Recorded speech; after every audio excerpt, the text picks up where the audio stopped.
new video recording for the Physics 101 on the energy conservation, and we will do some problems today.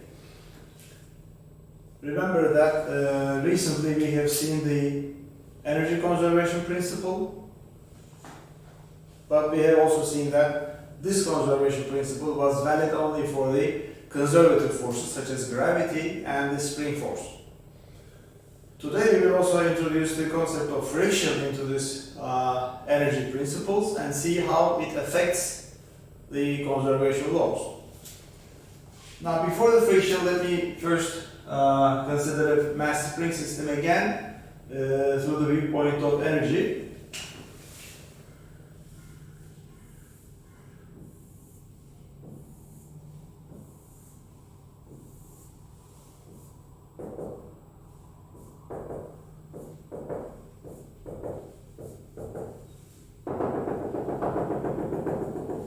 Let's assume that we have a mass spring system, and this dotted line, vertical line, corresponds to the equilibrium position of the spring, where it hasn't stretched or compressed.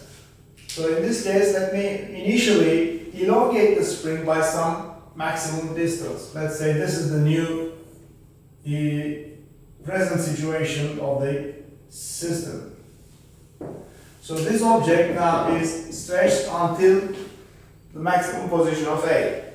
And then, of course, if you leave it alone, and this system is a frictionless system, so that it will make back and forth oscillations indefinitely, theoretically, of course. In reality, of course, there will be some friction, so that it cannot oscillate indefinitely. After some oscillations, possibly, it will come to rest. Or maybe, depending on other choices, other conditions, maybe it just reaches this equilibrium position just directly without any oscillation. But we are in this course interested not in those cases, but in the oscillating phenomena. So assume now we leave it alone, and then it comes to this intermediate position. Now, of course, it has some velocity, v1, let's say, and it passes by an equilibrium position with a greater speed, let's say v2, and then after being compressed, it is still moving to the left with the same velocity v1. For example, let's say this is x equals a over 2, and this is x equals minus a over 2, just the symmetric situation with the second case. And here we have the maximum compression, x equals minus a. Let's just consider these 5 successive situations. Now draw the energies, kinetic and potential, just qualitatively.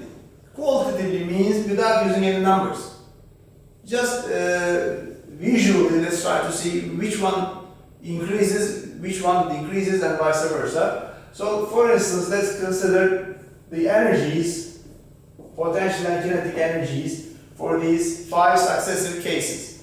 Maximum elongation, half elongation, no elongation, half compression, maximum compression. So it is displaced between plus a, x equals plus a, and x equals minus a. Of course, it doesn't stop here. It will come back. It will make back and forth oscillations. But this is just 1/4 of the period, or 1/2 of the period, because when it comes to this negative a position, of course, it will come back to the positive a initial position. This totally will make a period. So this is just half of the period. But without using any numbers, let's try to see what the energies become.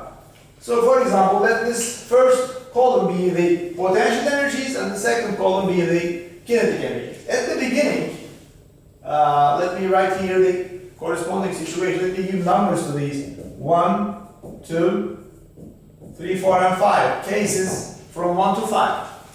Now case 1, we have potential energy maximum, U is U max. What is the potential energy stored in a mass spring system? It is just 1/2 K times A squared. And the kinetic energy is just a 0 because it starts from rest. So initially, V initial or V1 is, let's say, let me call them V2, V3 so that we understand the corresponding numbers, V4. So V1 initially is 0 because it starts from rest. Okay, the spring was elongated to the maximum possibility. For this, in this case, it is the maximum. We just leave the object, it will come back because of the restoring force. We know this. So this force pulls the object back, but the acceleration, for instance, is not constant. In these oscillations, acceleration we have said that in physics 101, if there is an acceleration in the system, if a function is given, it will be a constant acceleration. In this case, it is not a constant acceleration, because remember that force is equal to, on the one hand, k times x, on the other hand, mass A. So that A corresponds to kx over m. So something multiplied by the position of that present position, current position of displacement from the equilibrium position. So that A is not a constant. Okay? A is varying. And that's why we have found the energy stored by integration, not by just multiplying force and distance. Anyway, this is the potential energy stored in the mass spring system, 1/2 Ka squared. So initially, let me show a graph like this, a plot like a rectangle. Let me show two pieces consisting of two pieces. It is not the letter A, number 8.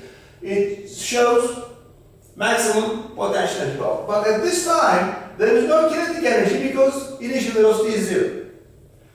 Now we try to follow the situation like a slow motion manner. So when it is passing by this point, let's say that is the halfway point, not exactly half, but the 1/2 almost, some part is stored as potential energy, but it also has some kinetic energy. So point 2, when it passes by point 2, let's say point 2 is halfway point, potential is 1/2 K times A over 2 squared, because remember that the function, the value U is 1/2 K times x squared. Whatever x is at that position, we write it as the potential energy. So potential, when it passes by halfway point, is 1/2 K A squared over 4. And in this case, K also has a certain value, kinetic energy, 1/2, and let's say V2 squared, whatever V2 is. But the sum of these two pieces is equal to the total sum at the beginning, because energy is conserved. There is no friction in the system. Next, this is the equilibrium position. As the block is passing by the equilibrium position, of course, there is no potential energy because x is 0 now. If x is 0, there is no potential at that moment when it just passes by the equilibrium position. On the other hand, V3 is V maximum. It can have at most this much velocity, so all the energy is stored as the kinetic energy of the block. We continue. Now V4, V2 are the same. When it passes by V3, let me write it again. Potential is 0 because x was 0, and kinetic energy is 1/2 m V3 squared, but V3 is V max on the other hand, 1/2 m V max squared. Next point is number 4. When it passes by number 4, 4 corresponds to 2. Because both are halfway positions, maybe plus A over 2, maybe minus A over 2. Since we take the squares of x's, potential is again 1/2 K times minus A over 2 squared, but minus or plus, when you take the square it becomes positive, so that it is still 1/2 K times A squared over 4. This is also A squared over 4. In other words, U2 is equal to U4. Okay? Therefore, K2 is equal to K4. So V2 is equal to V4 because both are at the same distance from the equilibrium, maybe to the right, maybe to the left. And finally, this is the number 5. This is the maximum compression. In this case, when passing by 4, it was again 1 to 1, just like this second case. Potential and kinetic energies are shared almost equally, not exactly equal, almost in this case, because we have to take the just A over 2 corresponds to a certain velocity and certain potential energy. And number 5 corresponds to number 1, maximum potential, no kinetic. So U is equal to 1/2 K times, minus A squared, but minus or plus again, we have 1/2 K times A squared. And kinetic energy is 0 because V5 is equal to V1, both being 0 at the beginning and at the end of the half period. So this is basically the situation for one single oscillation, half of the period of a mass spring system. And last time I had said that mass spring systems are important in physics in several situations, several cases, even in the atomic cases. For instance, even the atoms are behaving, atoms in a solid, for instance, when you enter a solid object, okay, when you enter a solid object, there are atoms. So of course this is not the topic of this course, but let me just emphasize that this is an important system in several phenomena. For instance, if these are the atoms, okay, if these are the atoms, they are behaving as if they are connected by springs. Of course, there is no spring, but the forces between the atoms in a solid obey Hooke's law generally, so that those atoms, of course, they are continuously vibrating, oscillating around their equilibrium positions, but those oscillations are based on this principle. And the energy given to the system comes from basically the thermal energy. If you heat the object, heat a certain metal, the atoms in it make oscillations and make larger and larger amplitudes in those oscillations. So this is not a case where you can meet only when you take a real spring and take an object, attach it to it, etc. It is not as rare as encountering such an artificial system where you have a spring and a mass. This idea, what is the idea? Objects connected to other objects by some spring-like forces. Of course, there is no spring in those solids. Sure, there is no spring. But the interatomic forces in a solid, for instance, are like spring-like, spring forces. Hooke's law. They obey Hooke's law. So when you take an atom, move it to a bit to the right, for instance, it makes oscillations, and those oscillations are propagated in the crystal, etc. So in this part, we are interested only in the behavior of the masses and masses attached to a spring. But here in this case, we had no friction. Now let's introduce the concept of friction and see how energy conservation is affected.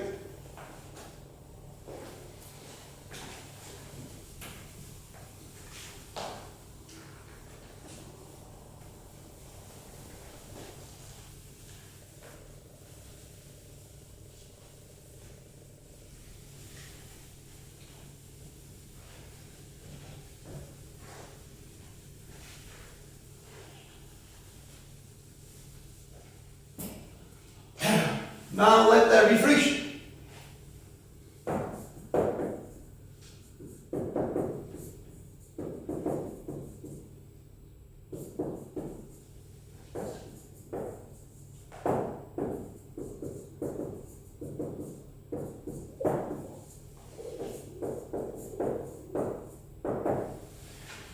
If there is a certain friction force between the object, the ball, or anything moving on a surface. So this is the surface. Let's say these points are A and B, and we have a block. This block is moving at a certain velocity VA. It has mass m, this object is moving at a velocity VA. Now, first let's consider there's no friction and then there is friction. So this is the initial point of the interval AB and that's the final point. In the case of no friction, a block of mass m is passing by initial point A at the velocity VA. What happens to its velocity if it is a horizontal surface? There is no change. So it passes by the second position with the same velocity VB, which is equal to VA. But if there is friction, if there is a kind of friction force between the object sliding on the surface, now assume there is a certain coefficient of friction, and let's say this length was not important in the first case. The length of the interval was not important since there is no friction. It passes by or it leaves the interval at the same speed as before. But here, it matters. Then, even if the initial value of the velocity is VA, the second velocity VB is necessarily less than VA. Or maybe in some cases, it is maybe impossible for the object to reach the final point B. It may stop somewhere before B. Assume it can reach B and leaves the region, but there is now a kind of friction. Then, of course, VB is less than VA because kinetic energy at B is less than kinetic energy at A. So some part of the energy is lost against friction. So work done by friction should be subtracted from the initial kinetic energy. I don't talk about potential energy because it's a horizontal surface, there is no change in the potential. We are interested only in the kinetic energy. So that potential, of course, energy EA. Here in the first case, EA was EB, therefore kinetic energy KA was kinetic energy KB because the velocities are also equal before and afterward, entering the region, leaving the region. Now in this case, from the initial value of the total energy, mechanical energy at point A, remember this is point A, the other point B. At point A, it is passing at the velocity VA, but we should add, but it means subtraction because work done by friction between points A and B, and it will be energy at point B. Since work done by friction between A and B is a negative quantity, it is always a negative quantity. Since W, this term is less than 0, it's a negative quantity as we rewrite. It is indeed not an addition but a subtraction. Indeed, not an addition but a subtraction. Now let's see the subtraction. WF, let me remind you the work done by friction. WF between A and B is found how? This is friction force dotted with L. Let's L be a vector. Let L be a vector, this distance. F dot L. But dot product requires the cosine theta. Remember, friction force, what is friction force? Mu times N, normal force, times the length L of this region, and times cosine 180. Because as the object is moving to the right, this is the displacement L, that is the friction force F. We have already seen that friction forces are written by coefficient of friction, normal force, distance, and with a -1 coming from cosine 180. Alright, then what is N? N is equal to, since it's a horizontal surface, N is mg. So that work done by friction between points A and B is minus mu times mg L. So this negative term is added to the initial total mechanical energy. It is not an addition, of course, it's a subtraction. We exclude some part of the initial energy, so that final value is of course less than initial. Therefore, EA plus work done by friction between points A and B will be EB. And E in this case corresponds to only kinetic energy, because potential, as I said before, does not change because it's a horizontal surface. So what is the initial value? 1/2 m times BA squared. Negative this part, mu mgl. Mu mgl is now the right hand side will be m times VB squared. So we can find VB. Now we can cancel the masses, multiply by 2 so that those 2's will cancel. Hence, we have VA squared minus twice mu GL VB squared. So that VB is, remember that when you take the squares of roots of both sides, it is done as follows. Be careful. VB is the root of all the left hand side. VA squared minus twice mu GL. And let me write a comment here. Comment. If there were no coefficient of friction, if the road were frictionless, if the road, the surface were frictionless, mu would be 0. And of course, VB would be root VA squared minus a 0. This would be nothing, so that VB would be VA as expected. But if you make get a wrong result, then setting mu equals 0 may not give the expected result of VB equals VA. This is the expected result. Final and initial velocities will be the same. So this much for the cases where we have a friction on the road. Now let's have another example, taking into account the friction as well.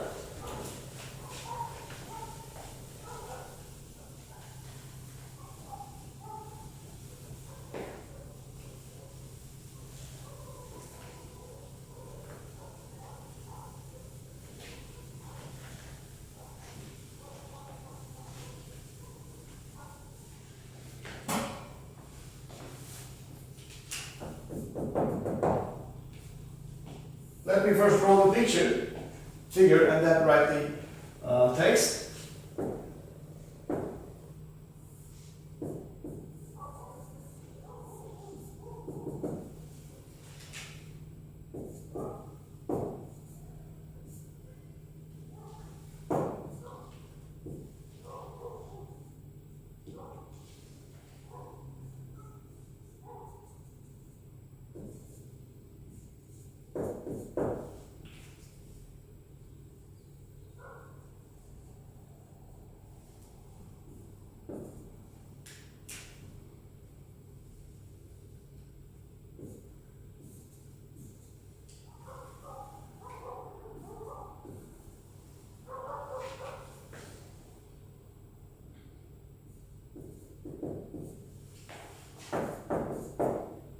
A block of mass m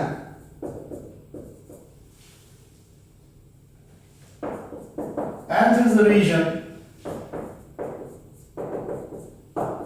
AB of length L with an initial velocity VA.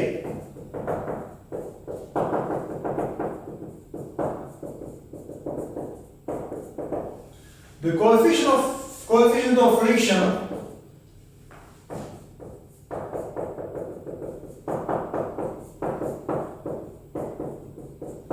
in part AB is mu, but the rest is frictionless. The rest of the surface is frictionless.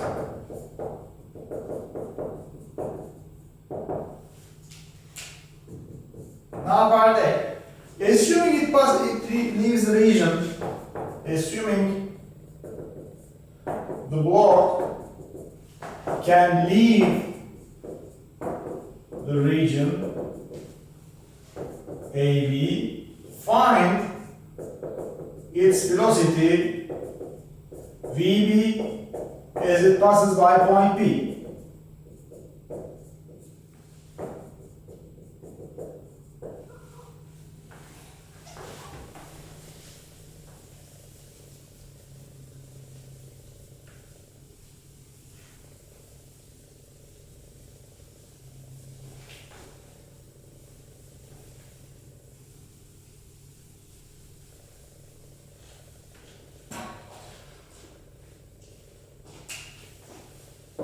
Part B, then it continues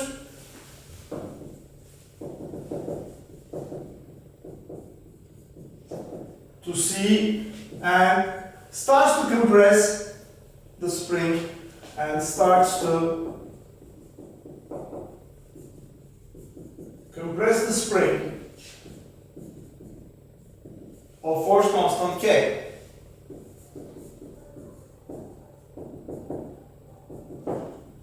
Find the maximum compression X.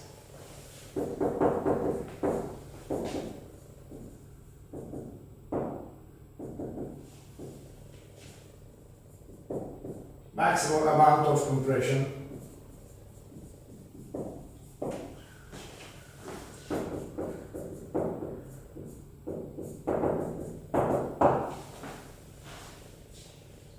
And see, then it comes back.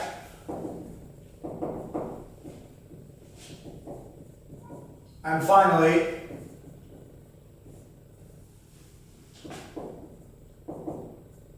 passes by point A,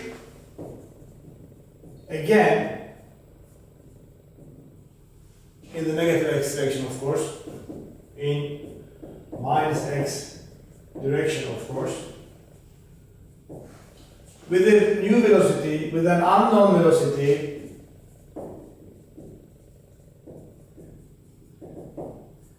VA prime. Find this VA prime.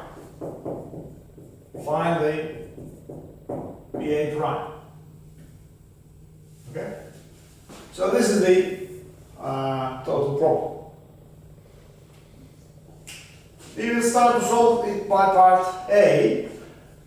So we understand basically what is happening. There is a block at the beginning. It has a speed, of course, otherwise it wouldn't move. It has an initial speed, its name is VA because it is point A, the beginning of the interval. But that interval is a rugged surface, so that there is a coefficient of friction. Of course, it is also possible for the object not to reach point B if the friction is too high, if the friction force is too much, and with respect to the initial kinetic energy, of course, then maybe it may stop somewhere before reaching the end of the interval. But it says it reaches the end of the interval, so we are sure of that. So we are sure that it passes by point B. First of all, we want to find this new velocity, VB, as it leaves the frictional part. And as we have seen in the previous case, total energy at point A plus the work done by friction between points A and B is now the final value of the final, means in this interval it is the final. Of course, it is not the total final. It is the final mechanical energy for this interval, EB. So this is the main idea. Since the potential energy does not change again, let me repeat, we have only kinetic energies taken into account. So at the beginning it has 1/2 mass m is given, but m does not matter in such cases anyway. In most cases it just cancels. 1/2 m VA squared plus work done. What is the work done? Negative mu times mg times length L. This is the work done by friction. It's a negative quantity, so the addition is in fact a subtraction. Now the rest is 1/2 m VB squared. So we can cancel the masses altogether. Multiply through by 2, so these 2's will cancel, and we understand that VB turns out to be root VA squared minus twice, that 2 comes from the multiplication, minus 2 mu times G times that. So this is the velocity of the block as it leaves the region. Of course, we don't write any unit for a case where we have only letters, parameters, no numbers. If, for instance, numbers were given, mass equals 2 kilograms, velocity A is 5 meters per second, etc. If numbers were given, then of course this velocity would have a unit. That unit would be meter per second. But in such cases, and in most of the cases we use the parameters instead of numbers, so that this result doesn't require any unit. So don't write, please, any unit for such a parametric case where we have only letters. Alright, so this is the velocity of the object as it leaves the region AB. Now we continue to part B.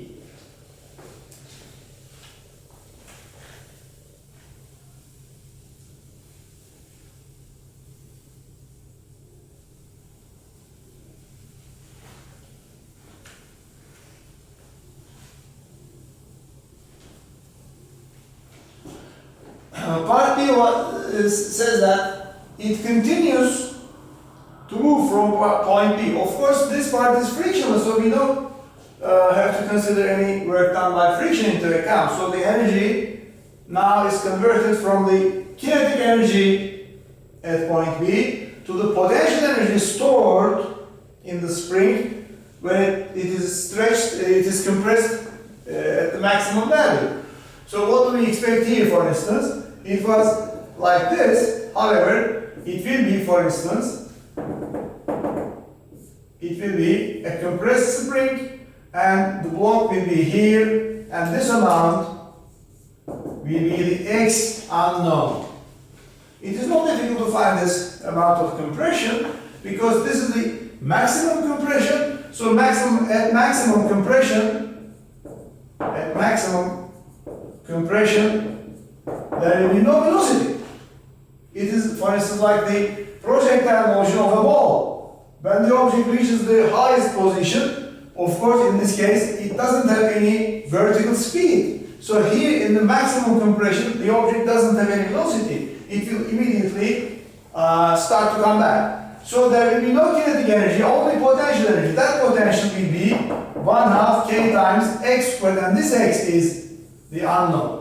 So that energy conservation from the energy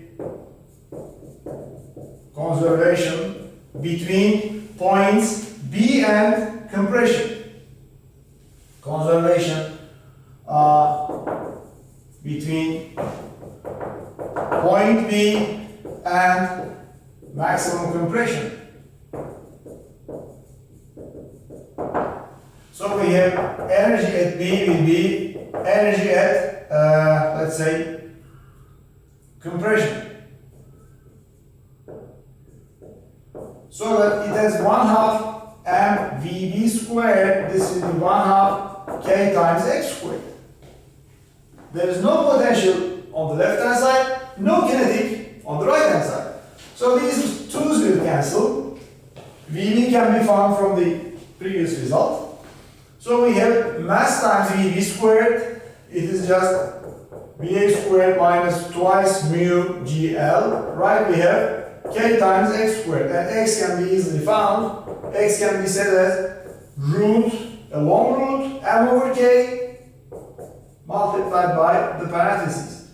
Va squared minus twice mu GL. So this is the maximum compression. Of course, we don't write any meter for the displacement, for this compression. It is a parametric case. Again, let me make a comment.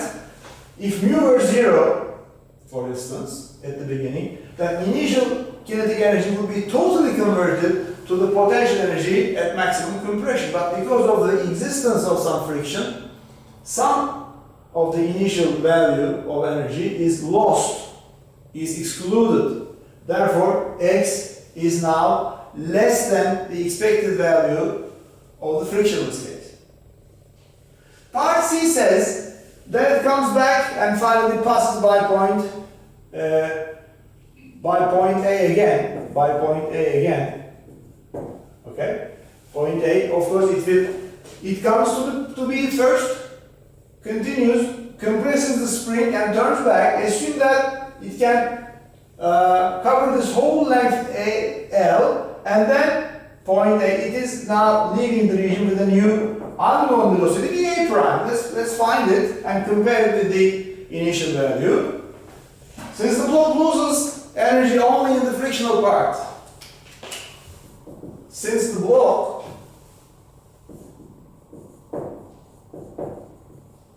loses energy only in the frictional part AB,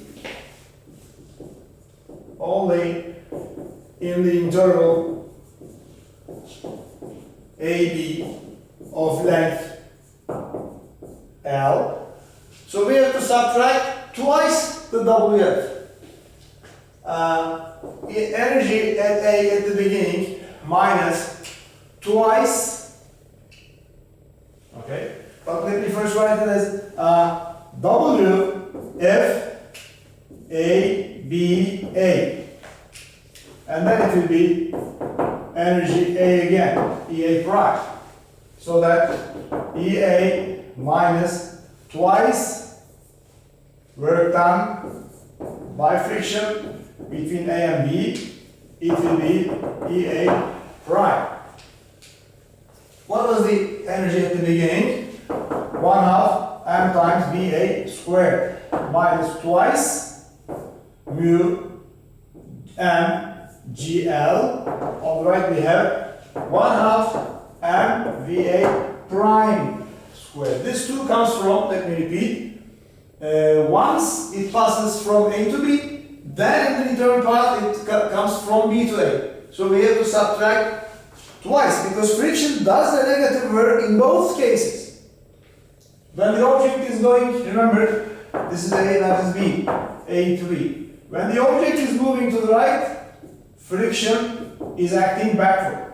When the object is moving to the left, velocity is in this direction, friction acts always in the backward direction. So we have to subtract twice the work done by friction between points A and B. Okay? Then we can easily find the result. Mu m's will cancel. These twos will be cancelled, but that will be 4. So VA prime will be square root of VA squared minus 4 times mu GL. So this is the new velocity. Of course, if there were no mu, no friction, then this term would be 0 and VA prime would be the same as expected. But if you make a mistake, for instance, if you had made a mistake in this result, instead of this, for instance, if there were another term, the cancelling of mu wouldn't make VA prime the same as VA. So be careful when you write your results. Okay, VA prime is of course less than. For example, to write a plus here is a very big error, because if there were a plus sign here, it means the value VA is greater than VA, which is nonsense. There is a friction. The friction doesn't help the object to be faster. It tries to slow down the velocity of the object.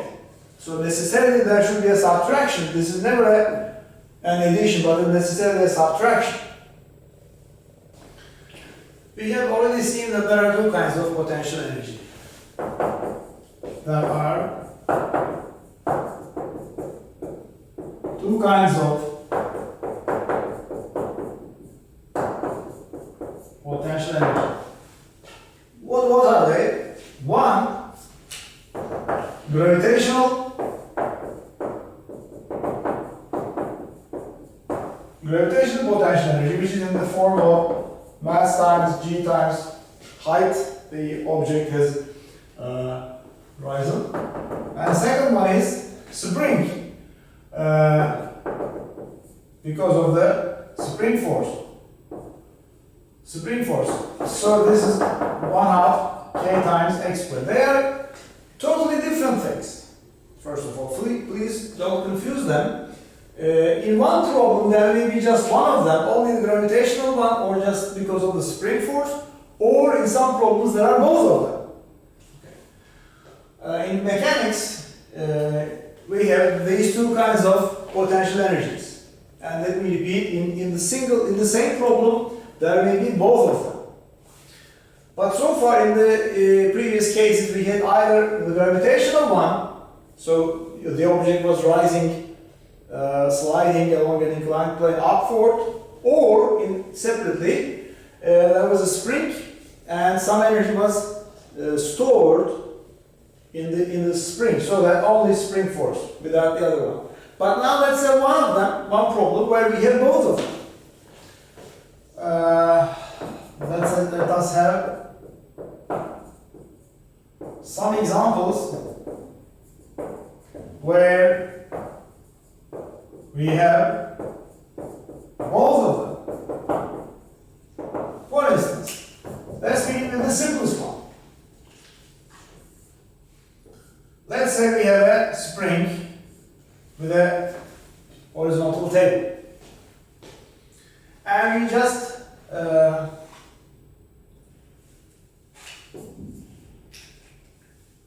a spring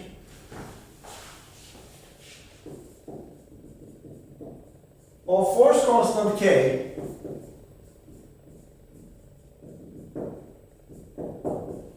is in vertical position.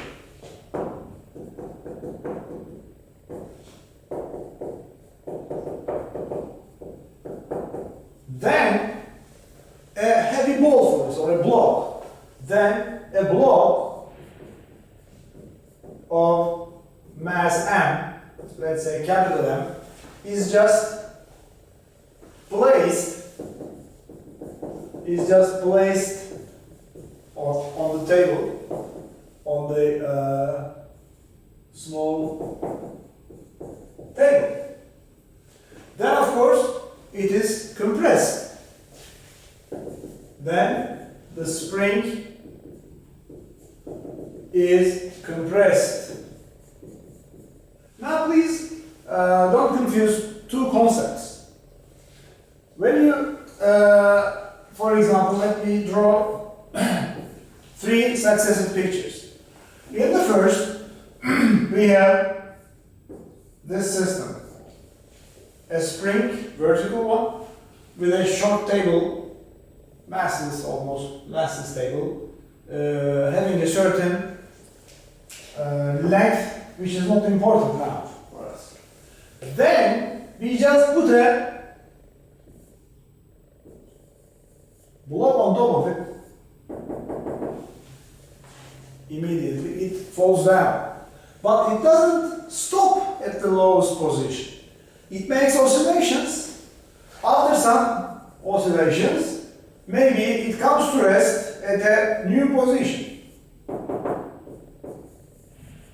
So if you compare these, this is one level, this is another level, but this is another level which is something in between. Okay, please don't confuse them. Then the spring is compressed. Part A, find the maximum compression in the spring. Find the maximum compression X in the spring. It means this much. Let me call it X. And B,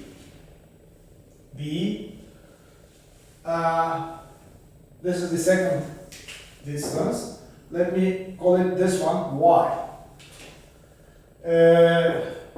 When the system comes to rest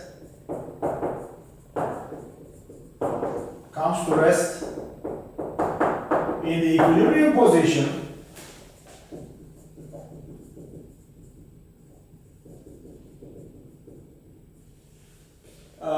the shifting, the amount of falling, the amount of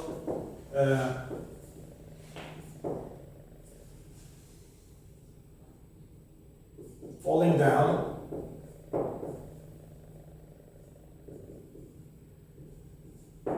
is y. Find y. So this is the initial level where there is nothing placed on the spring, and we have a block, and we just simply put it on this system. Of course, and then we leave it by itself so that it initially falls down to the lowest position. Let me call it x. We will first find it. But this is not the final position, it's not, because it is not an equilibrium case. And then it will make some oscillations up and down for a few times maybe. And then the system will stop at a certain equilibrium position. That equilibrium is called, let me call it y, from the beginning. Let's calculate x and y. X is calculated from the energy concepts, but y is found by the forces. So that they are not the same. As we see, they are related also with each other. Part A. As we said here before, there are two kinds of potential energy in this problem. There is both a gravitational change because level is changing. It was this much, the block was initially here, before we put it, block was here. So the block now falls in distance like x on the one hand, but also the system spring is compressed by some distance x on the other hand. So there are both of them. From the energy conservation, since there is no friction, for instance, we don't lose any energy, so the energy is conserved. From the conservation of energy,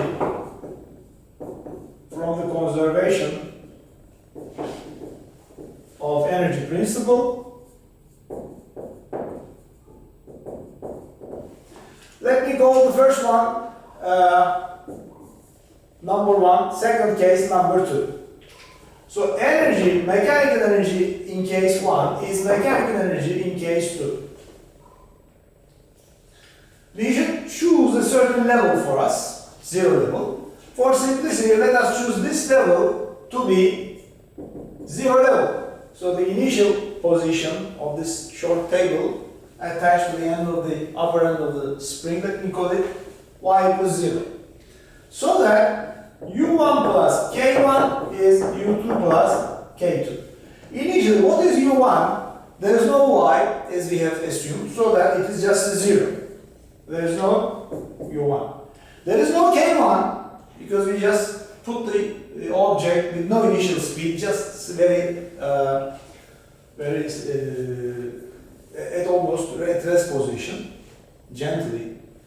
Then there is also no kinetic energy. So on the left hand side we just have 0 plus 0. What about the right hand side? There is no kinetic energy in the lowest position. Velocity is 0 because the block falls down, compresses the spring, stops there for an instant, and then will come back. So there is no kinetic energy at all. There is only a U2, potential energy, in the most compressed case. But there are these two kinds of potential energies together. So 0 and 0 on the left. Here we have two terms for U2, plus another 0 for the kinetic energy.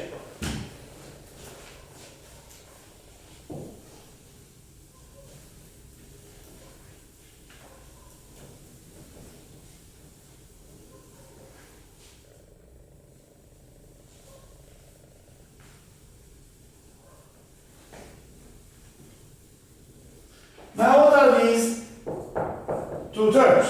So we have a 0 on the left equals. First of all, it has fallen down by some distance, unknown distance x. So we have minus mass of the block is m, g and x. But also plus, because of the compression, 1/2 k times x squared plus a 0. So forget about these zeros. Take this negative term to the other side. So we have 1/2 kx squared is m times g times x. So we can neglect the one of them, cancel one of them. So x is easily found. X, or the maximum compression, is just 2mg over k. Without any root, this is the x. Of course, we don't write any meter for the parameter x. So this is the maximum compression. Maximum compression. What about part E? But maximum compression is not the final equilibrium position. It doesn't stop here. It will necessarily come up to a certain height, and then after a few oscillations, then it will stay in the equilibrium position indefinitely at a distance y from the initial level. Let's find y, because part B says find the value of y. Now, we don't use the energy concept, we use the forces. Now, in equilibrium, the net force on the block should be 0. The net force, of course, in the vertical sense, the net force in the vertical sense should be 0. But here's the object, block, free body diagram. What are the forces on it? One is its weight, acting down. The other is the spring force, which is K times, what is the stretching or compression? Y.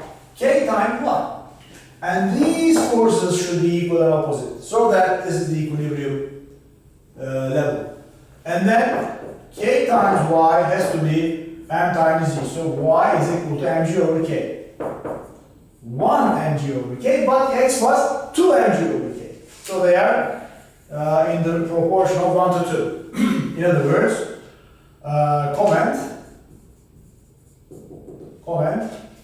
x is equal to 2y on the other hand. Okay.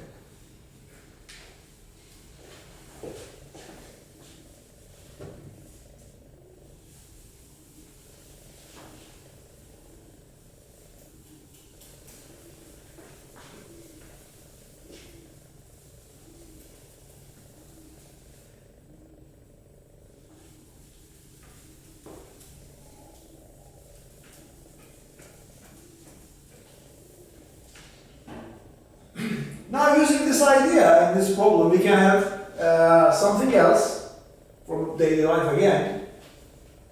Let's write the problem first. A person of mass m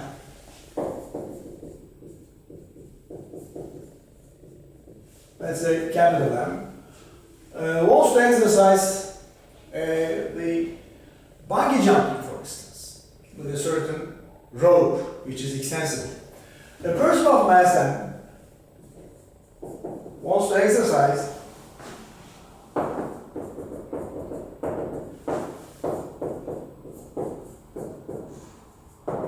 bungee jumping with an extensible rope. Extensible means whose length can be elongated. But once with an extensible rope of normal length, unstretched length L, since it obeys Hooke's law, it has a certain force constant K of normal length L, of force constant K from a bridge of height h, let's say, where h is let me at least say h is less greater than l, so that when the rope elongates sufficiently, there is enough space, enough length until the river or sea. So this is the picture. Let me draw the picture and then write the problem question. This is, for example, the sea surface of the sea, and here is a certain bridge, and here's the person.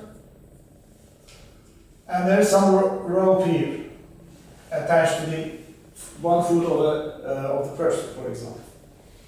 And then, let me draw the second picture. This is the first one. Second one, one end of the rope is fixed with the bridge, so it is now not extended yet, normal length. And here is the, let's say, person.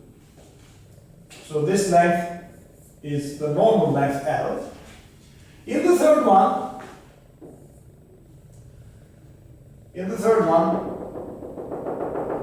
this is now stretched. Rope is longer and the person is at a lower position. Okay? And this part, let me call it Y.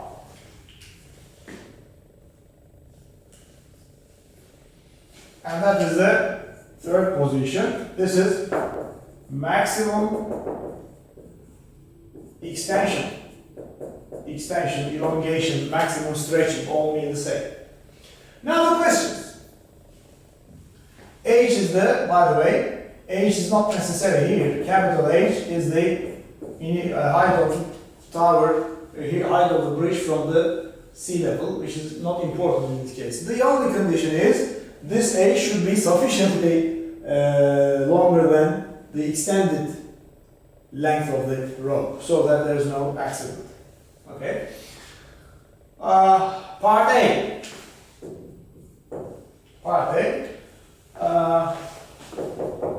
Find the velocity of the person. By the way, I hope you understand that this is quite similar to the previous example.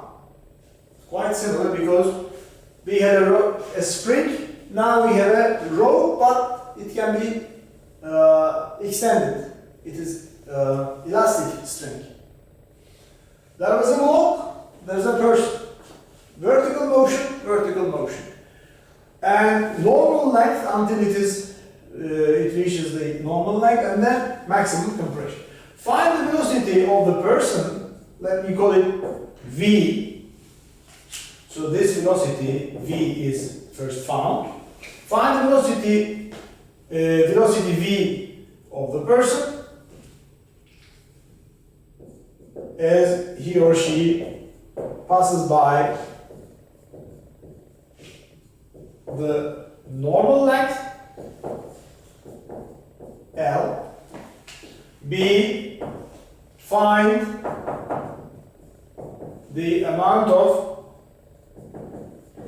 elongation, stretching, elongation also called stretching, Y.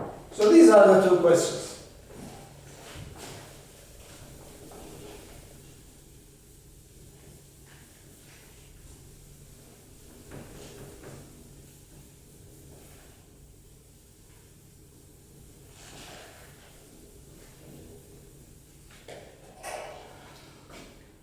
Again, we will have energy conservation. There is no dissipative force such as friction in this problem also. So energy conservation is enough to solve this problem. Part A. One and two. First case, second case. From the energy conservation,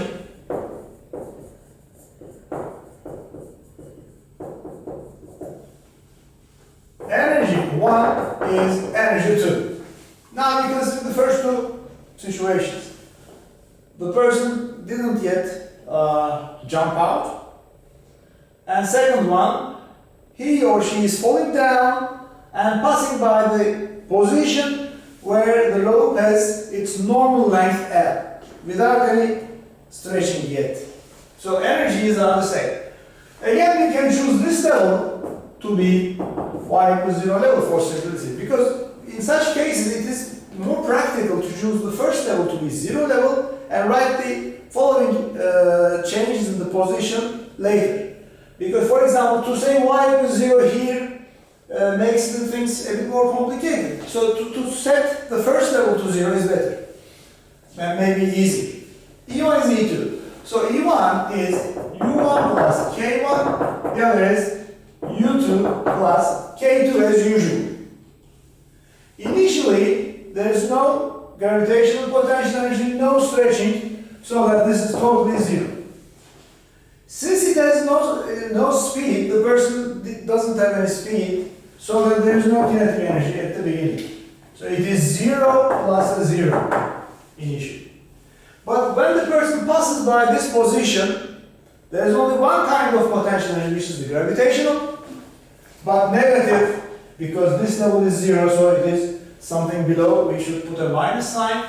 Mass of the person, G, and what is the length? L. L is also given. There is no stretching yet. But plus this kinetic energy, which is unknown, 1/2 m, let me call it V. So we put one term to the other side. So 1/2 mv squared is just mgl without any stretching. So there's no 1/2 kx squared type of thing yet. M's cancel. So v is easily found. V turns out to be square root of 2 times g times l. Very easy. Second part part B requires more attention. Again, there are two types of potential energies. In part B, now in case 3, there are both kinds of potential energies. There are two kinds of potential energy. Again, E1 and E3 can be equated. Again, U1 plus K1 is U3 plus K3. Now also U1 is 0, K1 is 0 as before. So we have a 0 on the left hand side. And on the right hand side, there is no K3. There is no K3 because this is the maximum extension. In maximum extension, there is no velocity for a moment. So we only have U3, but there are two terms in U3. One for the gravitational potential, one for the energy stored in the spring. So we have negative from the beginning. Mg, what is the total height fallen? It is L plus Y. L plus Y. But now positive, 1/2. K was already given, force constant. Now the distance elongation squared. It is Y. Y squared. So if you rearrange it, we will have rearranging it. We have something multiplied by y squared, something else multiplied by y, and something else is equal to 0. This is a quadratic equation. It is a quadratic equation. What is the quadratic equation? It is in the form of, for example, ax squared plus bx plus c equals 0 times x or y, a variable, its square, itself, and just a number. So we have now such an equation. We know how to find the roots or roots of this equation.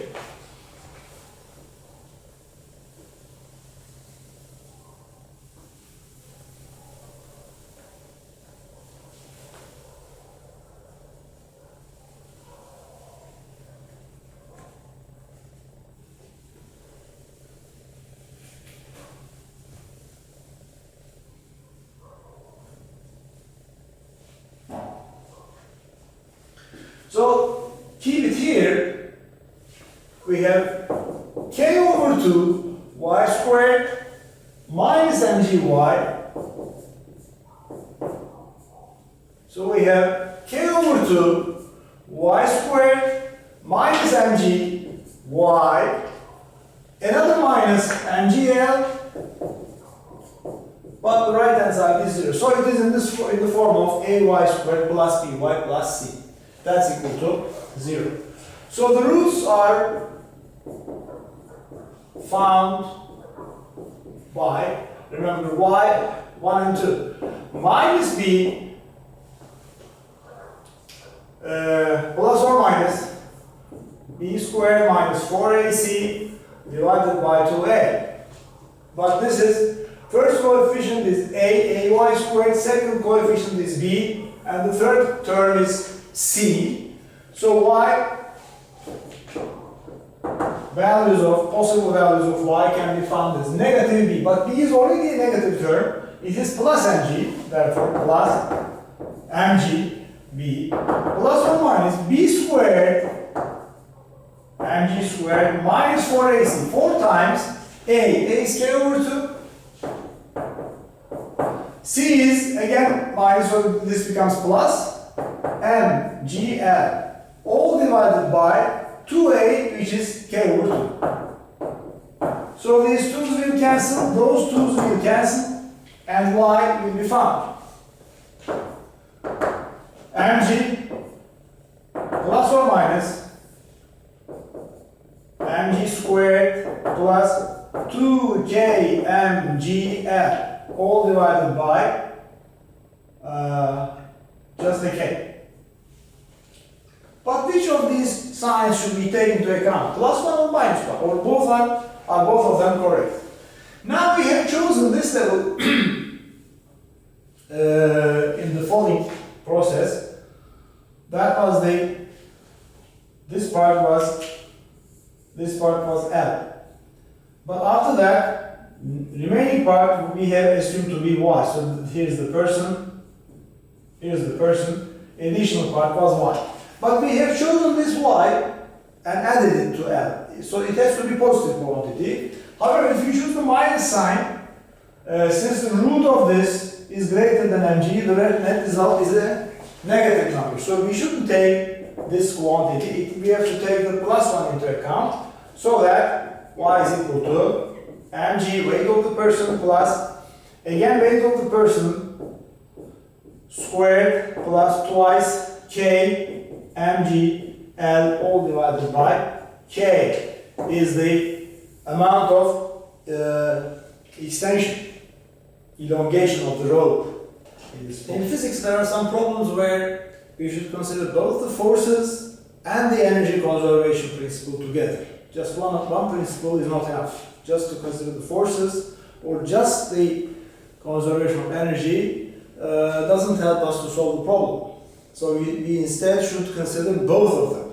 Let's have 2 such cases.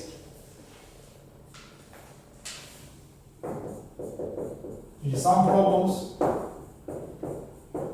we should consider both, one, the forces acting on the object, and two, the energy principle, the energy conservation, for instance, energy conservation principle.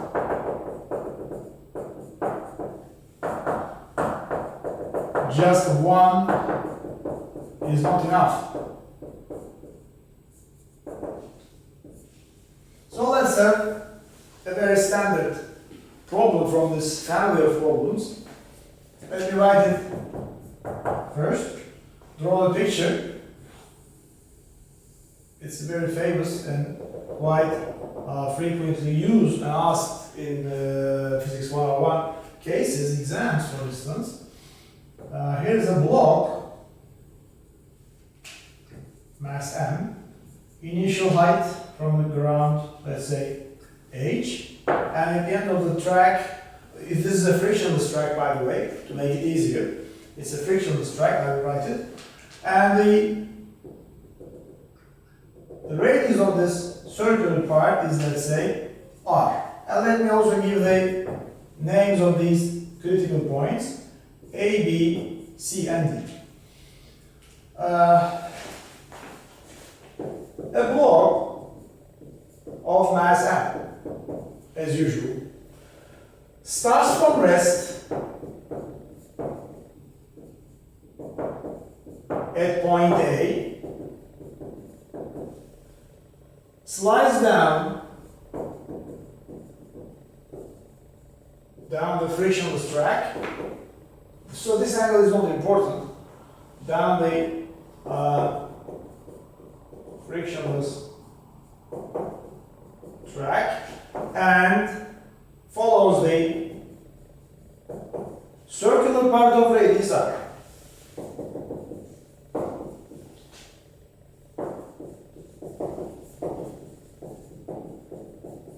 So this is a very simple case. We understand that there is an object at the beginning, it has no initial speed, it starts to slide down, loses no energy against friction because it's a frictionless case, frictionless track, reaches the bottom of the track, the initial height is the height of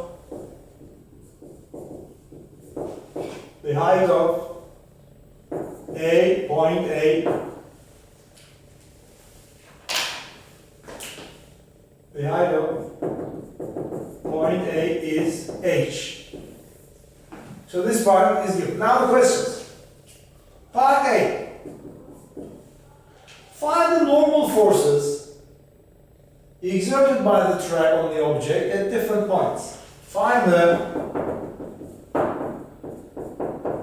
normal forces, let's say n sub A, n sub B, n sub D, not n sub A, initially not important, n sub B, n sub C, and n sub D at points B, C, and D respectively. First thing is this. Part B.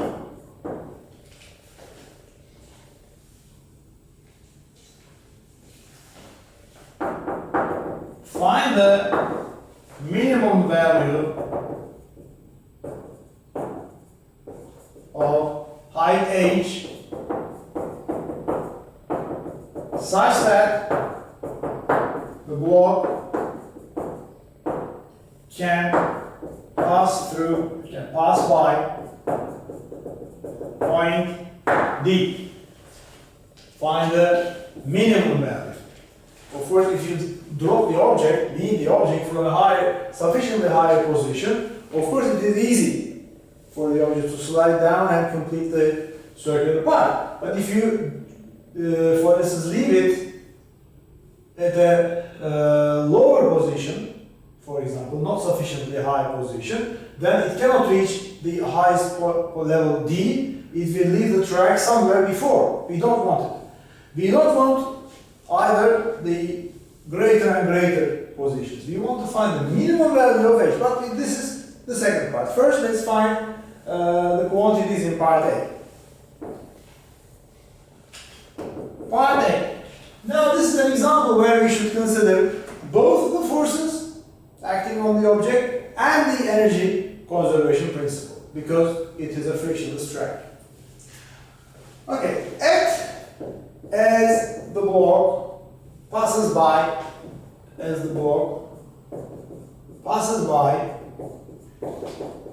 point B. So this is the curve, and that's point B, lowest position. When the object is passing by this lowest point B, let me show it as a dot, so you got a diagram. What are the forces on the object?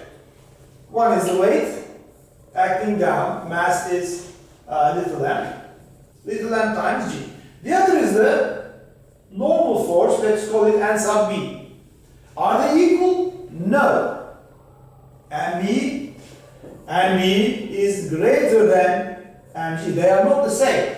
Normal force is equal to mg for a case where you have a surface and you put an object on that surface, and the surface is at rest or moving at constant speed, going up or down, constant velocity, etc. Otherwise, the normal force here should be greater than the weight. So let me draw it a bit longer.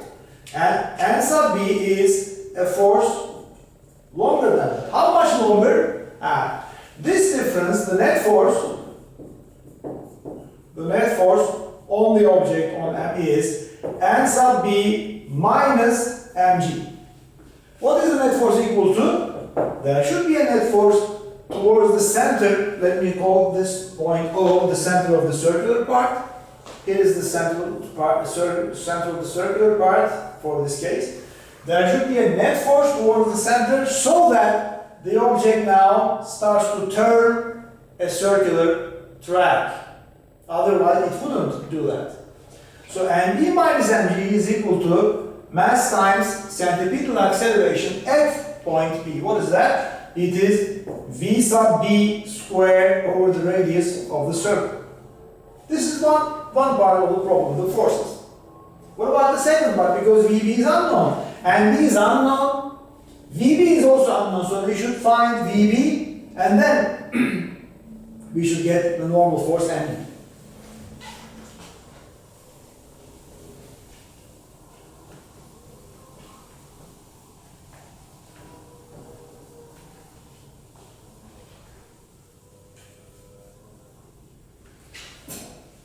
Now, from the energy principle, we can find V. From energy conservation, E at A is E at B. Of course, the same is holding true for the following points. But we are interested now in the first two. EA is EB, total energy, mechanical energy at the initial point. Potential at A plus kinetic at A is equal to potential at B, kinetic at B. But potential energy, if you choose this level to be zero level, lowest height, then this part is just M times G times H. H is given, so we can write it. But there is no kinetic energy. It starts from rest. So plus a 0. On the right we have here, there is no potential, so this is 0, but it has some kinetic energy, 1 half m Vb squared. So can't forget these zeros, m's cancel, Vb squared, not just Vb, Vb squared is enough because we will substitute Vb squared. Vb squared will be just twice gh. So put this Vb squared here. That's all. Therefore, n sub b minus mg, take it to the other side, plus mg on the right, plus m times, or m over r times vb squared, which is twice gh. Therefore, normal force at b will be mg multiplied by 1 plus 1 coming from the first term, 1 plus, if you neglect m and g, we have 2h over r. 2h over r. So this is the normal force as it passes by the lowest point. Of course, here as you see, mb is greater than the weight. It is multiplied by, mg is multiplied by a number more than 1. 1 plus something. So in other words, the greater the value of h, initial height, the greater will be the normal force as expected. Next thing is, we are still in part A, but we will find a normal force at point C, for instance. At point C. Again, we first write the forces and then the energy principle. When it passes by point C, so this is the point C, what are the forces on the object? One is the weight, mg acting down, but it doesn't have any effect on the centripetal acceleration because here it is n sub c. Mg does not have an effect on the centripetal acceleration while rotating by point C because C is at right angles. So the vertical force does not have a component along a horizontal axis.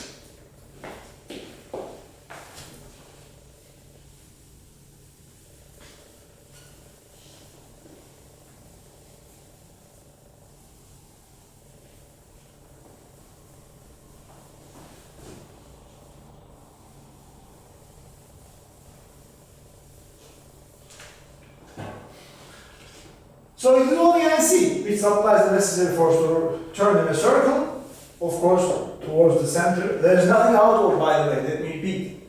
In the first part, at point B, there is no outward force. There is no mv squared over r outside, please. In this case, for example, when the object is passing here, if you draw a picture, an arrow like this, mv squared over r outside, this is a very large error. There is no force mv squared over r outside. This force is necessarily towards the center, and we don't draw a vector for this force. We draw just two vectors. One for the normal force, one for the weight. And v squared over r is the resultant of these two opposite forces. Opposite but not equal, and v should be greater. Here in this case, we don't draw any mv squared over r. And c by itself supplies the necessary force in the horizontal sense. So NC is just m times vc squared over r. Please don't forget also, here, whatever index you have, B or C or D, this corresponds to that, Vc squared over R, and there is no effect, again, let me repeat, for mg. Therefore, what is Vc? We can find Vc from the energy conservation. We can, because if you leave it this way, this much, it is not a finished problem. The problem doesn't end here. There is an unknown here. And C is unknown, and in the expression we have one more unknown, so this cannot be a correct solution. We should express Vc in terms of given parameters, as we will do. So we can find Vc squared from the energy principle. Okay? And it is easy to get this, again using these two levels. First one, third one. So AEA is equal to EC now. Also, now we focus our attention on the first point and the third point, A and C. At A we have only, remember, m times GH. At C we have both the potential and the kinetic energies. We have on the one hand m times g times r, because now this is the height r. For point C, we have the height r from the zero level. Also, the unknown 1/2 m Vc squared. So we can cancel the masses. Vc squared is easily found. Vc squared is gh 2 times, take 2 here, 2 times gh minus gr. So we put this quantity here for Vc squared. Now there is nothing unknown. So that we continue with NC. NC will be m over r. Multiplied by Vc squared, and that Vc squared is the right hand side. Twice, let me take the 2 here. gh minus gr. Take g also outside.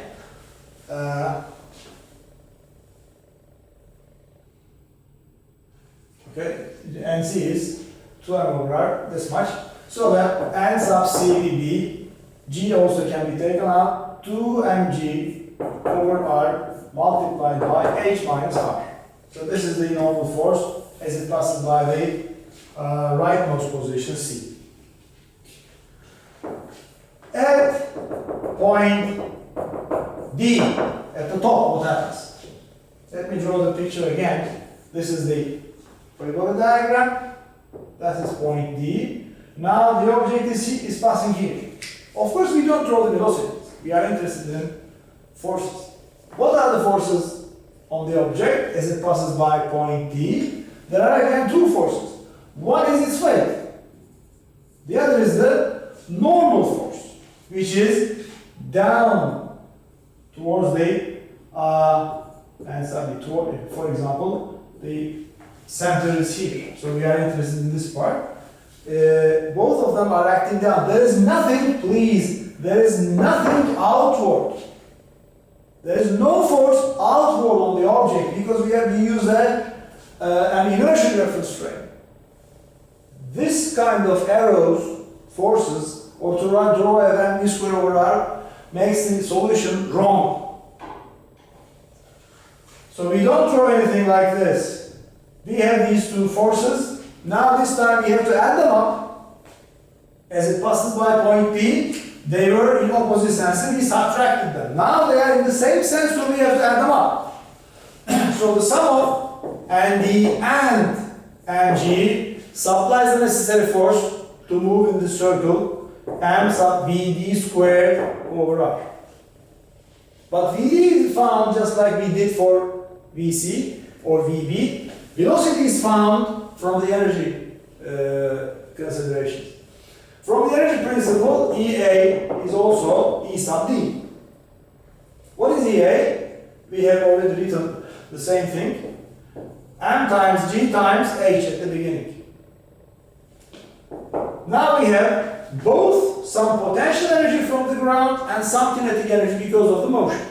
So it is M times G times 2R, total height from the zero level, plus 1/2 M times Vd squared. And we can cancel the masses now. What about Vd squared? Vd squared is just, take it to the other side, twice G multiplied by H minus 2R. And you put this Vd squared, this right hand side, here, as we did previously.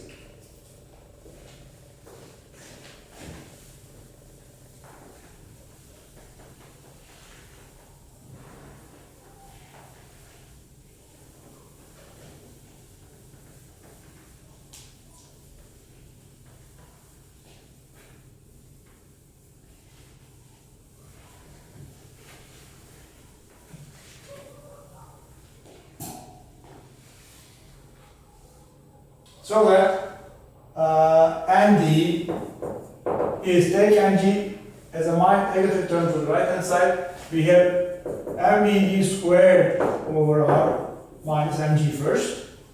We take it to the right. Vd is replaced by the right hand side.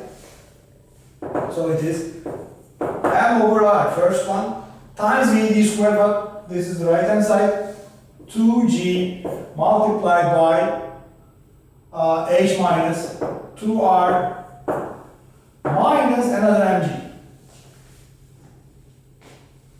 So that Nd is now, Mg can be written, Mg multiplied by 2H over R minus 4.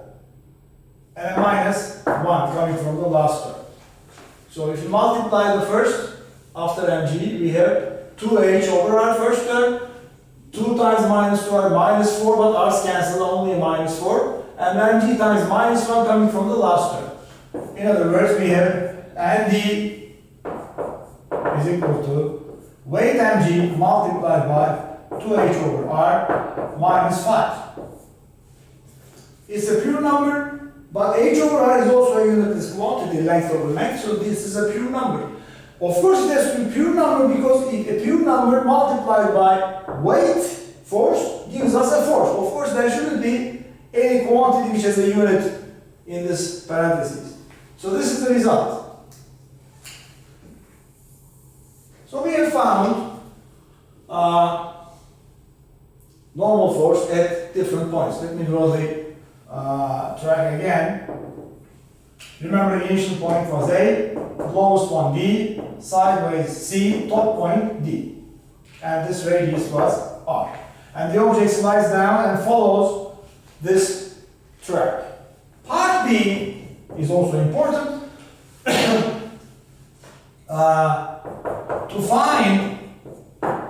To find the minimum value of H, we assume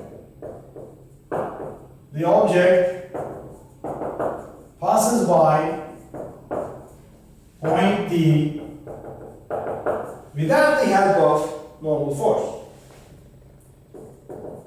By just passing point D, by just its own weight, without the contribution from the normal force.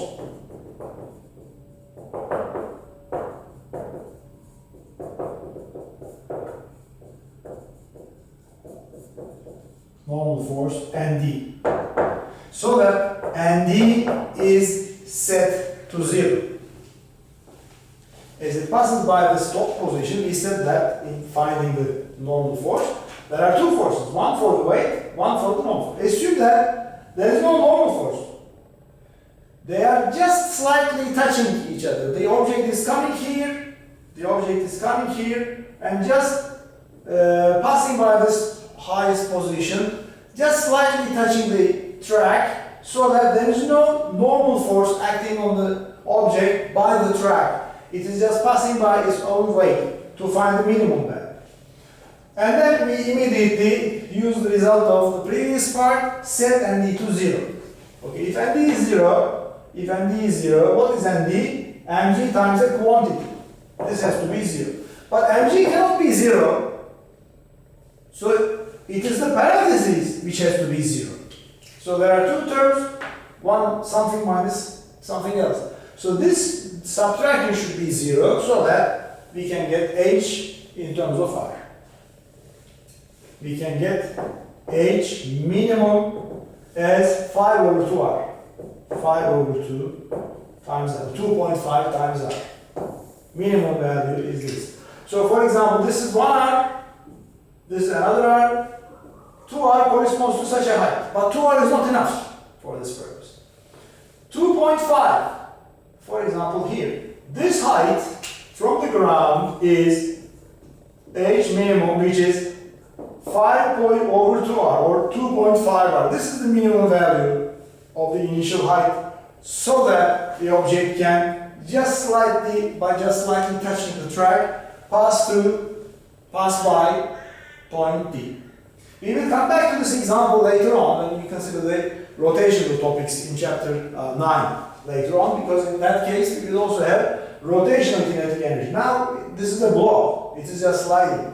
But in chapter 9 we will put a disk, for instance, here, or a sphere. So the disk or sphere makes a rolling motion, so that on the one hand its center of mass is going down and moving. On the other hand, it is turning around the center of mass, so that it will have two kinds of kinetic energy. One, linear kinetic energy for linear motion, translational motion. The other will be the rotational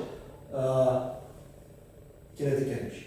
So that H will be slightly higher in that case.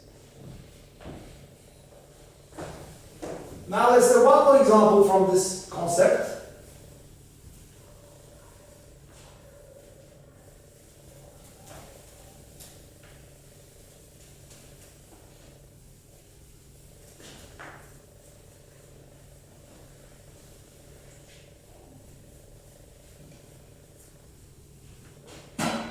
Again, in this problem, in the new one, we will make use of the two cases. One for the forces and one for the energy conservation.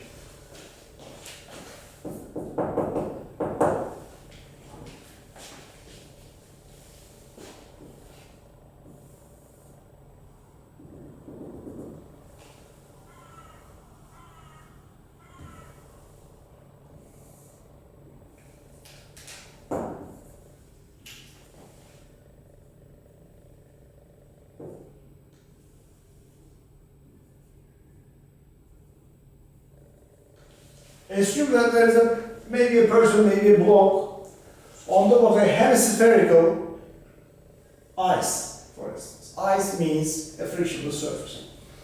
So assume that there is a certain block or a person, maybe a person also, a child for instance, or a skier, so that the object, the person, anything, starts to slide down the hemisphere, circular track. Initially, a block or a person of mass m is on top of a hemispherical frictionless surface. At mass m is on top of a frictionless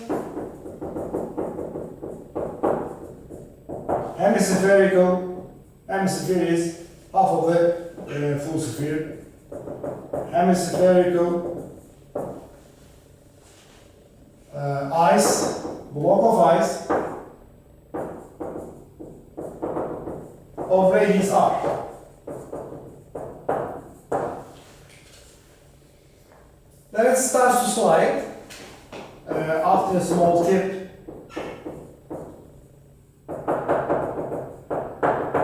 starts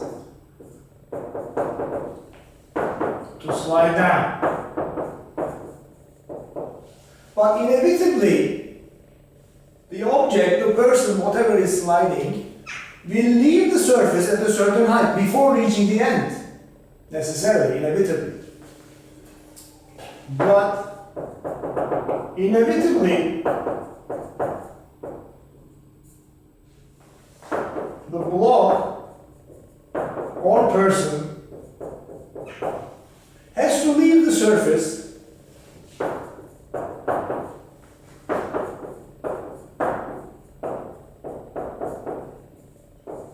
at a certain height h. Find h. Find h, of course, in terms of r.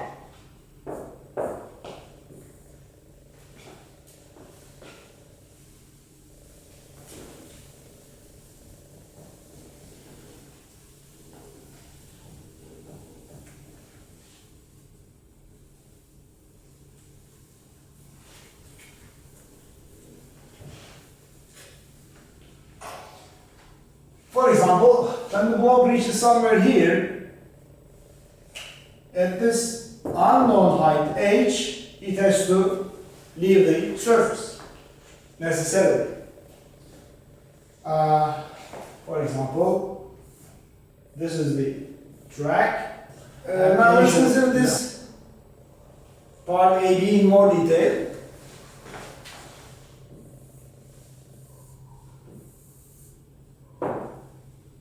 So this is the final height which you want to find. But between A and B, let's say the object is passing by this position. Let's join the center O with the existing position of the object.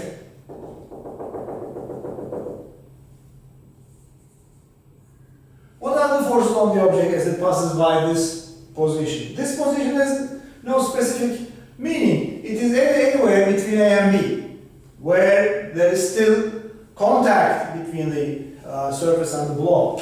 So there are two forces again. One is the weight of the object acting down, the other is the normal force M. Of course, normal forces are perpendicular to the surfaces. But mv squared over r is not here. We don't draw it here. But we can write an equation. Let me call this angle, angle theta. Of course, this angle is also theta. These angles are equal. So the forces are mg cosine theta minus n has to be equal to n times v squared over r. Because mg cos theta towards the center minus this normal force together supplies the necessary force mv squared over r towards the center. The net force mg cos theta minus n supplies the necessary force, the necessary centripetal acceleration.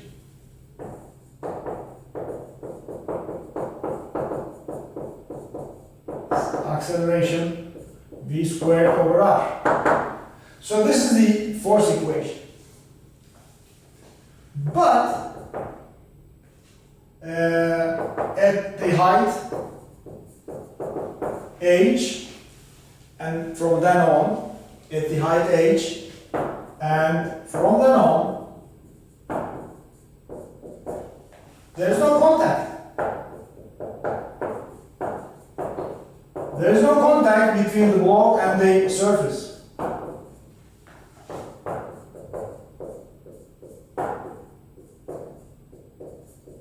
Which means normal force is just zero. There is no normal force anymore after h. So from here, for instance, from then on, n will be zero because they don't touch each other. If there is no n, we will neglect this term. at h. So at h, for instance, at height h, which is unknown, at height h, we only have mg cosine theta equals m times v squared over r. But this is not finished yet because there is no height h yet. This is one part of the problem using the forces. What about the energies?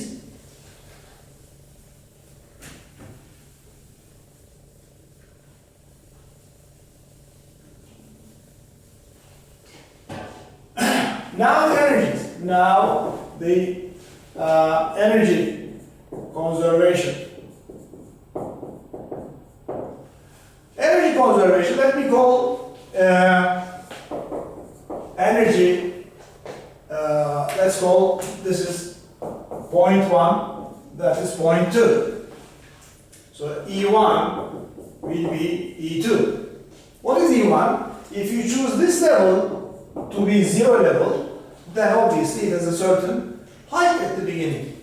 So that it is U1 plus K1, U2 plus K2 as usual. What is U1? mgr. First term is mass of the object times g times the initial height, which is the full radius, plus 0 because there is no initial speed, no initial kinetic energy. Next, here it is a certain potential energy and a certain kinetic energy. The potential is m times g times height h, which is unknown, and kinetic energy is 1/2 m times v squared.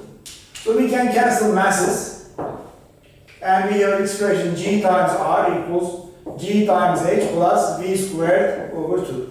And we also have this expression. Of course, we can cancel the masses. Also, we have g cosine theta from the first expression, v squared over r. What do we want to have? H. What is h? H is here. So we should get rid of v squared. We should substitute v squared. Let me call it equation 1 and equation 2. We should substitute v squared from equation 2 in equation 1. So if from equation 2 we have v squared equals g times r times cosine theta. Put this v squared in the first one. Therefore, we have g r equals g h plus 1/2 but v squared. What is v squared? G times r times cosine theta. Now obviously we should get rid of this cosine theta because g and r are alright. G is cancelled, h and r are alright because h will be found in terms of r. But we should get rid of this cosine theta. But if you look at the triangle here, if you look at the triangle, this is h and here is the triangle. And therefore, this is the angle theta, that is the angle theta. And cos theta is simply adjacent side by the radius r. So cosine theta from the triangle is h over r. So instead of cos theta, we can substitute h over r.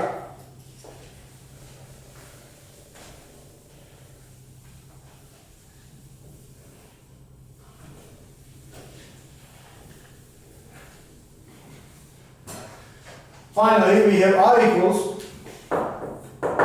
h plus 1/2 r cos theta. But cos theta is h over r. So these r's will cancel. 1.5 r is 3 over 2 r. 3 over 2 h will be r. So that h turns out to be 2/3 r. Comment. The object will inevitably, necessarily leave the surface at 2/3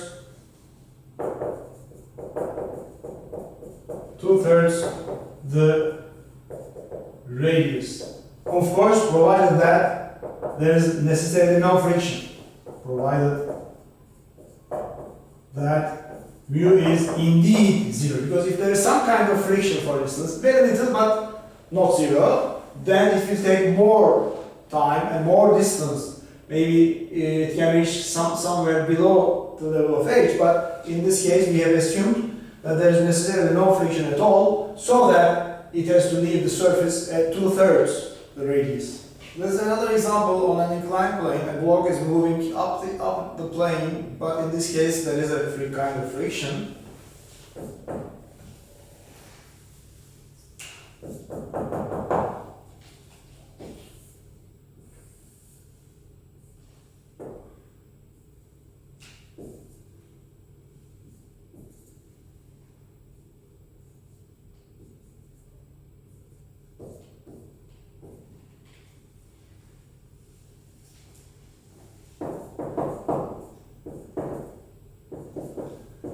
A block of mass m starts to climb an inclined plane of angle theta, and where the coefficient of friction is mu.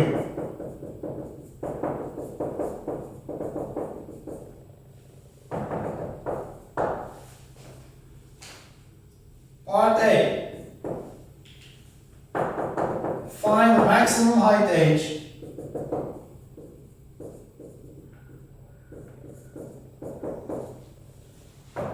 it can climb. B.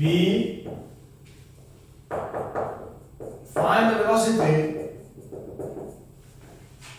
v v1 when it passes by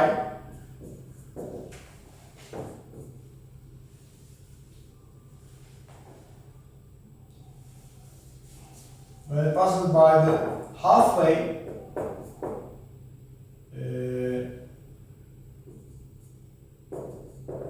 point of height h/2, and C, find its velocity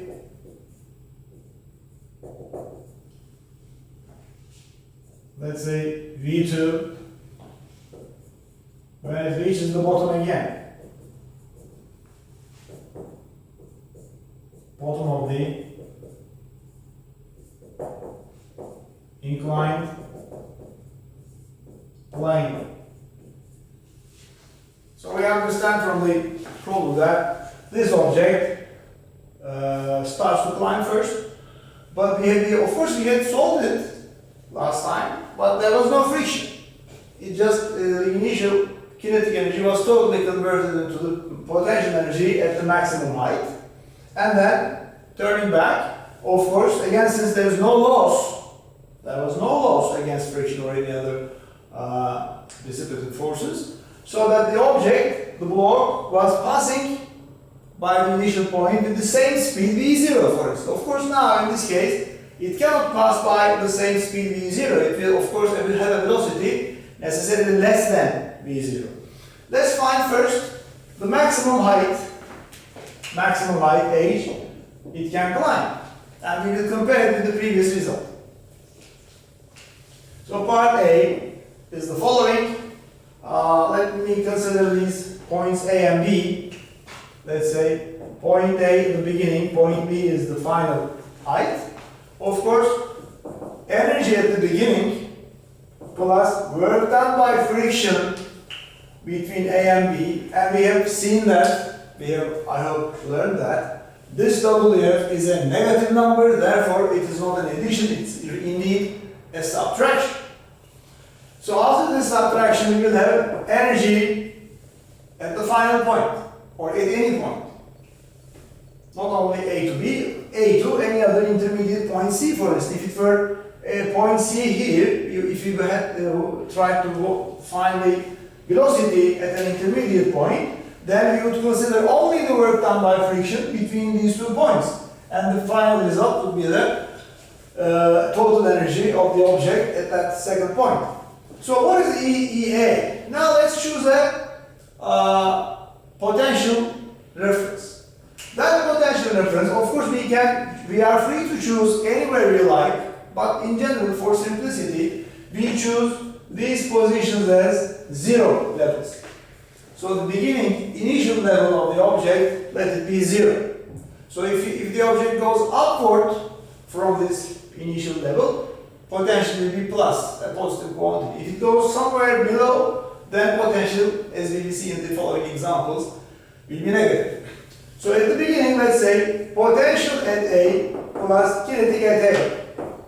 Negative, it's a negative subtraction, as I said, mu times, let me say first, friction force F, total distance L.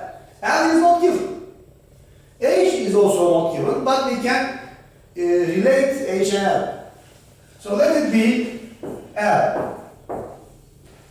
F times L. F times L. Mine is equal to potential at B plus kinetic at B.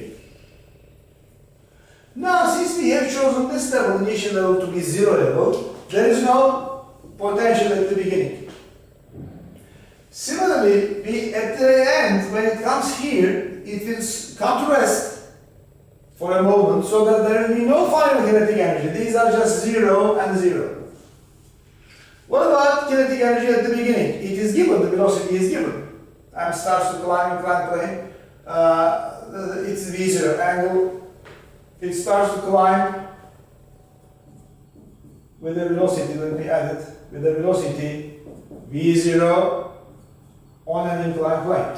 Okay, so its initial speed is V0. So we have 1/2 m times V0 squared minus friction force. What is the friction force? It is just mu times n. But n is not just mg in such inclined planes. We have seen that before. Let me show it here. It is the inclined plane.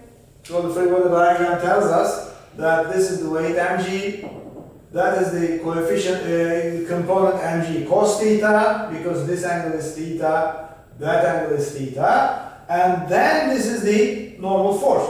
These forces should be equal and opposite along the perpendicular direction to the plane, so that n has to be weight times cosine theta. So it is friction forces mu times mg and cosine theta.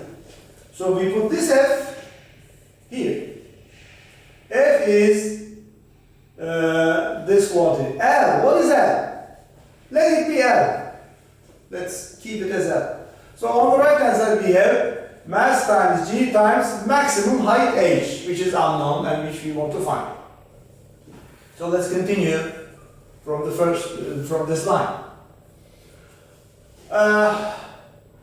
But L and H are interrelated, since H and L are related quantities by the triangle, related quantities.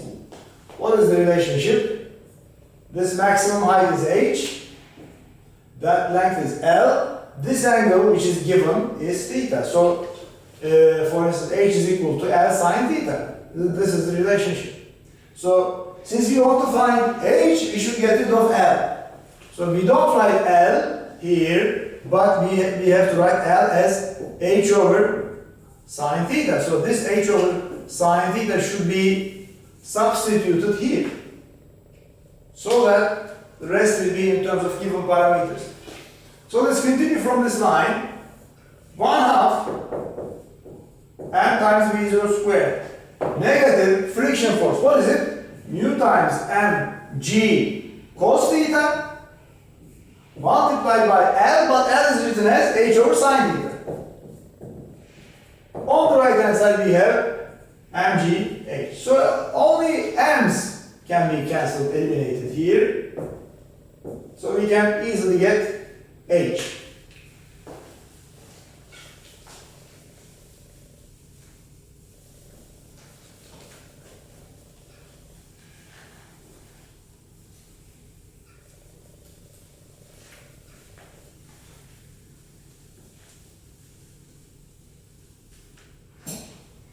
h, there are two terms having an h, so this one and that one. Let's take this to the other side. So we have h multiplied by 1 plus mu g cosine over sine theta. Mu g cos theta over sine theta. On the other side we have v0 squared over 2. But for simplicity we can write cos theta over sine theta as cotangent theta, so it takes a less space, so that h can be written as v0 squared over twice 1 plus mu g cotangent theta, or cosine over sine can be still be kept. So v0 squared over 2 times this. Again, if mu were 0, sorry, there's a g also here, so let's take this g here. Okay. 2g times 1 plus mu cotangent theta. 1 plus mu cotangent, or mu cosine over sine. So if, again, let me write a comment here, immediate comment. If mu were 0, so if there's no mu, this term would drop, so we would have v0 squared over 2g. Remember that in the frictionless case, we obtained such a result in the frictionless version of this problem.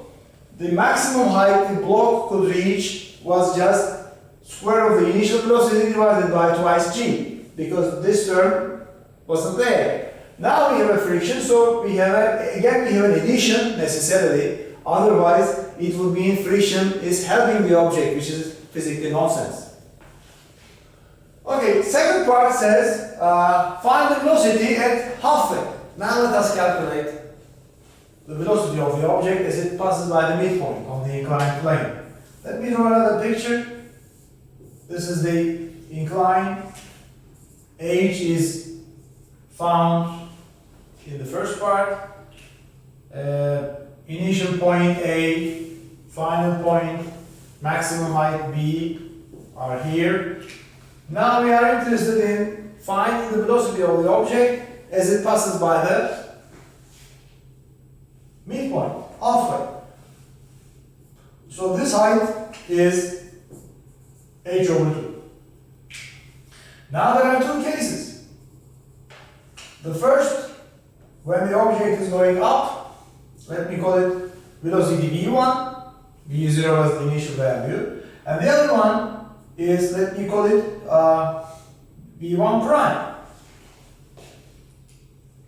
when it is passing down. Of course, if there is friction, as in this problem, v1 prime is less than v1 because it will have a lower speed when it passes by the midpoint downward. But if there is no friction, if mu is equal to 0 on the inclined plane, then v1 prime will be the same as v1. So this is how we should consider. So in going up,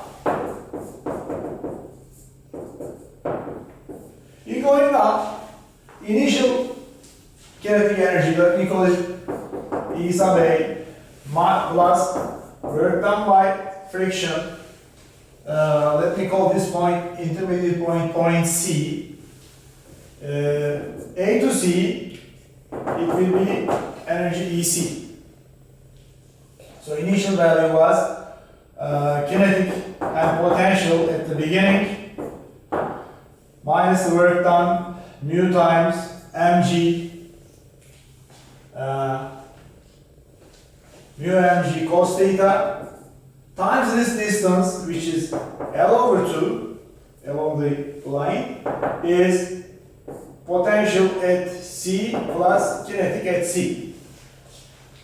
Now this thing, initially, this is 0, because we assume this level to be 0 level.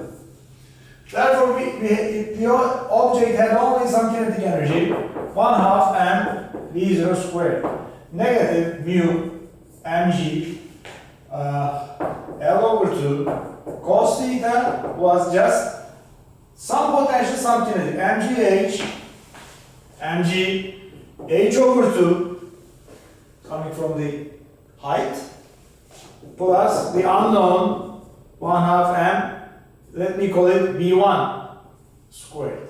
v1 is the velocity of the object as it passes upward. We can cancel the masses again.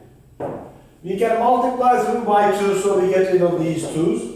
So we have now v0 squared minus mu times g times L over 2. But L is, remember, h over sine theta.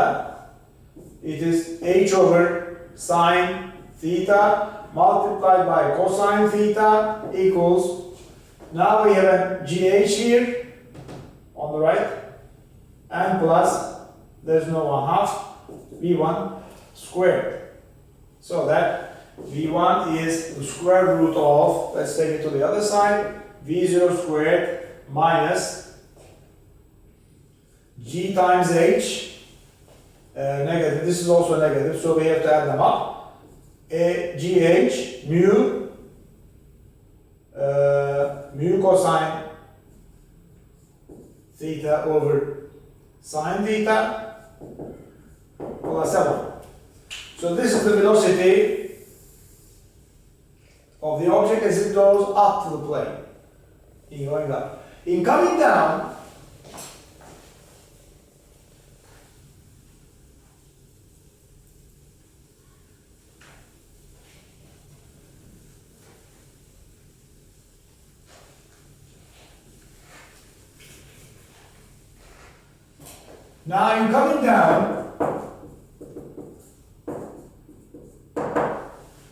so this is the system. The object is here now at a height h over 2, but the object is now going down with the velocity v1 prime. Unknown velocity v1 prime. This is v1, the new one will be v1 prime. We can compare them. In this case, again, EA plus work done by friction, but not only from A to C, from A to B and then to C. From A to B and then back to C. So we have to subtract this much work by friction and we will get EC, not EC but EC prime. So initially we had the same quantity, right?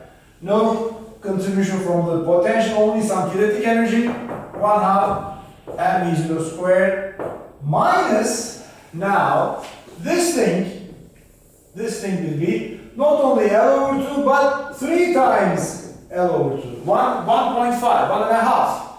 So this will be again mu mg, but now it will be 3 over 2 times L, because 1 L from A to B, half an L from B to C, totally 1.5, 3 over 2 L.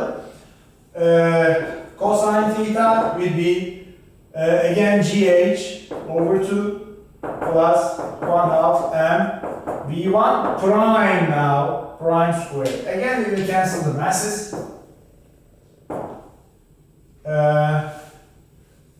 MGH over 2, sorry, this m will also cancel. And we multiply them by 2, so we get rid of these 2's. What do we get?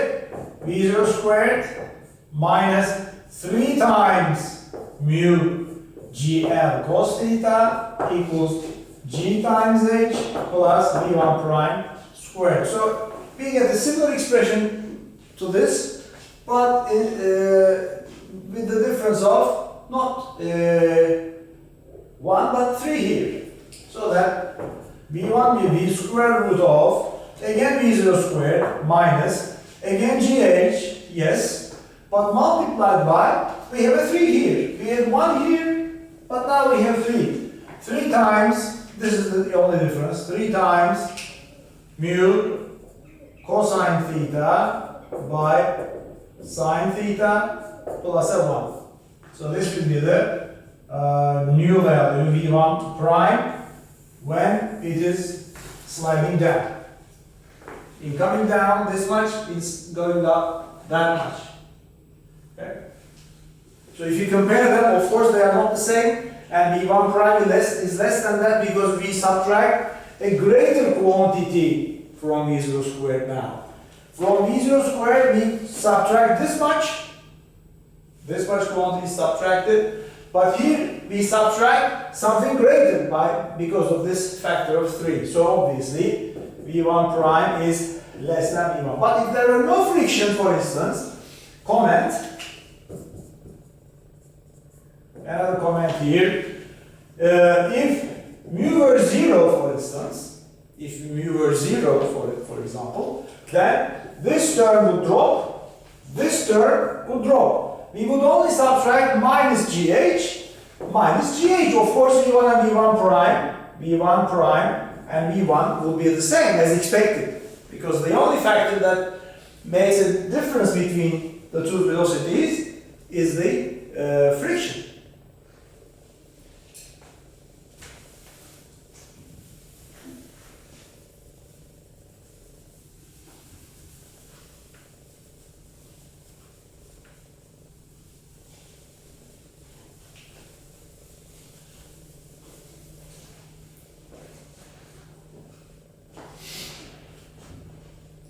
And V2, in part C, V2 is the velocity when it reaches here, initial point, maximum height. The object was here going up, it has reached the maximum height, turned back, and now it is moving to the left with some final speed V2. What is this V2? We can easily find it by the